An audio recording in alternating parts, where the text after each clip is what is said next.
In this video, we're going to look at the mechanism of a reaction we call conjugate addition.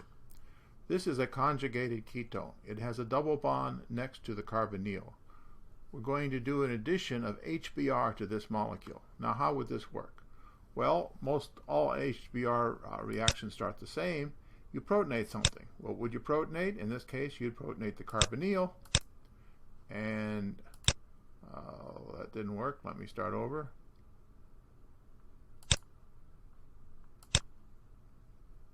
You protonate the carbonyl, shove the electrons onto the bromide, and we have our protonated carbonyl. Now we're going to do the addition of the bromide. Where would you normally do the addition of bromide? Well, to the carbon of the carbonyl. You do this kind of a thing, and we're going to make a 4-coordinate intermediate. Here it is. Now, what can this 4-coordinate intermediate do? Well, not much. You're not going to kick out either the carbon chains. You're not going to lose the OH minus. The OH minus is not going to leave. Br minus is going to leave. Is what's going to happen. In other words, we're going to go right back to where we came from.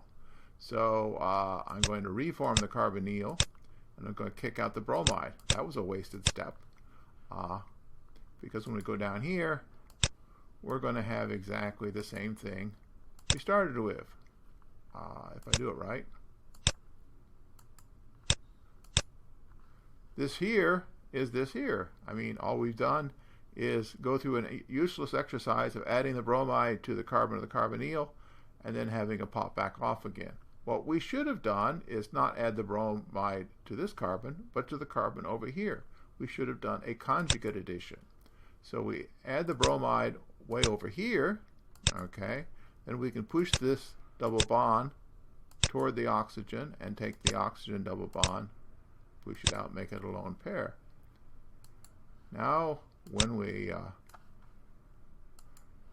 follow the arrows, we've got this new addition product. Now, this is an enol, and enols, of course, will rapidly tautomerize to the ketone. So you can draw this just internally like this, and move the proton around, and what you've made is your ketone back. And what we've done, we've added HBr across this double bond, but it's not done it the way you did it back in 321. We haven't protonated the double bond and then added the bromide. We protonated the carbonyl and then added the bromide. So this process is called conjugate addition, and it'll happen in many, many additions. The only exception is when you have something which can do the regular 1,2 addition and stick. And that means you have something that's a really nucleophilic. And that's what happens, for example, lithium aluminum hydride. Or, for that matter, a simple methyl lithium. But that'll be the subject of the next video.